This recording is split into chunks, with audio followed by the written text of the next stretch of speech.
So I played a demo for Valkyrie Elysium, and it was better than expected, so let's return to Valhalla and talk about it. Not counting that bad mobile game, the last new Valkyrie profile game that was made for a non-handheld console was VP2 in 2006. That's 16 years, 3 months ago, and guess who's been waiting that long? Frickin' me! That trailer that released a while ago was so lame and sparse looking and gray, just so gray. Say it with me, colors!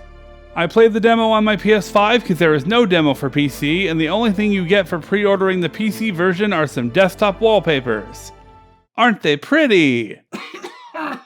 Good grief. There is a cutscene placing this game during Ragnarok, and then you, the Valkyrie, are heading to Valhalla to see Odin. What follows is a series of save crystals, tutorials, and short enemy fights leading up to a boss fight. After the boss, you go to Valhalla, have a short conversation with Odin, and then the demo actually continues. You go to Midgard without any of the warriors that you had during the tutorials, and you get to explore the first mission on your own. Upgrade your weapons, learn some spells and fighting techniques, find some treasures,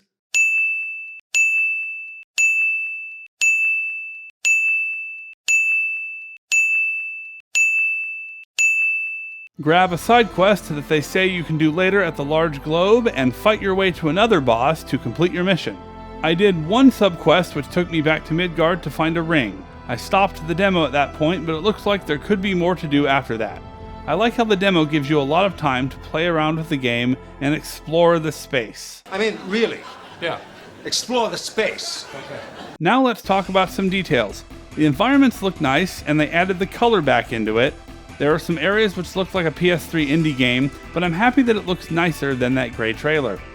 Your HUD has a green health bar, a blue soul gauge, and 3 crystals, which allow you to use magic, or as they call it, divine arts. You refill these crystals by attacking enemies, who also drop various items, souls for upgrading, and gems to refill your various gauges. Basic combat is pretty standard. You have a block, dash, evade, jump, and basic sword combos. There is a heavy transition attack that can be used after basic attacks to create new combos. There are various ways to start air combos as well. You have a grappling hook or soul chain that allows you to pull yourself up to certain points and even pull yourself straight to enemies. You can summon Einherjar warriors with R1 and use divine arts like this lightning spell with R2. You will need to summon these warriors to get past objects like a rock in the way. Einherjar also have an elemental attribute, and each enemy has an elemental weakness. Using the appropriate elemental spell or warrior will allow you to hit weaknesses and crush enemies, allowing you to inflict the most damage. This works with certain bosses too. Your spells are stronger if they match the currently summoned Einherjar. All of this tutorial stuff is shoved into your face in about 25 minutes, which may be a lot for some people, but I got it just fine. You can use nearby crystals to save and upgrade your weapons. In the menu, you can upgrade Valkyrie's stats as well. There are various skill trees and weapon skills to learn. With all of the gems and upgrade materials in the game, I'm a little on edge that they are going to lean too much into the microtransaction space, but so far they have just announced free updates including a Seraphic Gate Bloody Palace mode, so that's really nice. As for complaints, nothing I found was game-breaking, but here are some things that I noticed. The combat seems a bit stiff and not everything connects. The evasion timing is either completely bad or way too good. It's really weird. It seems the frame rate is not consistent because sometimes you attack slowly or slightly faster based on the frame rate. It's not too bad though. There are archers that can just knock you out of an attack. Nothing else to really say there, I just hate archers.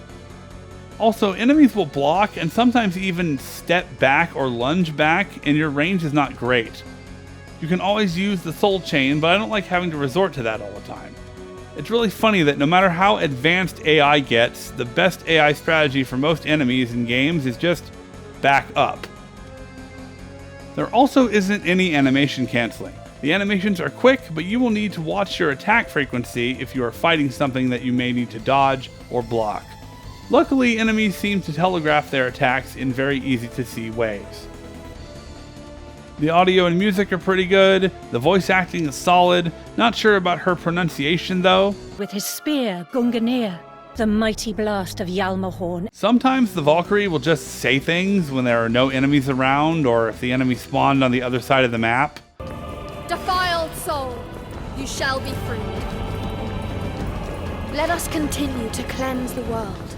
I'm so happy though that Motoi Sakuraba has returned because his score is great.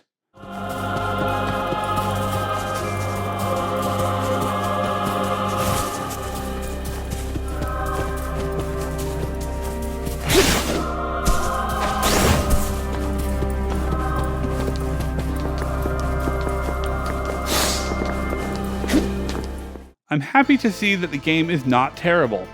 After watching the trailers, I didn't have very high expectations, but I'm relieved that I had fun playing the demo and I see some potential in this game. Even after 16 years and a $60 price tag, I'm still glad to be able to rise once again and do battle with the Norse warriors of legend. This is Dan T from Twisted Banana Productions. Get thee hence, oblivion awaits thee.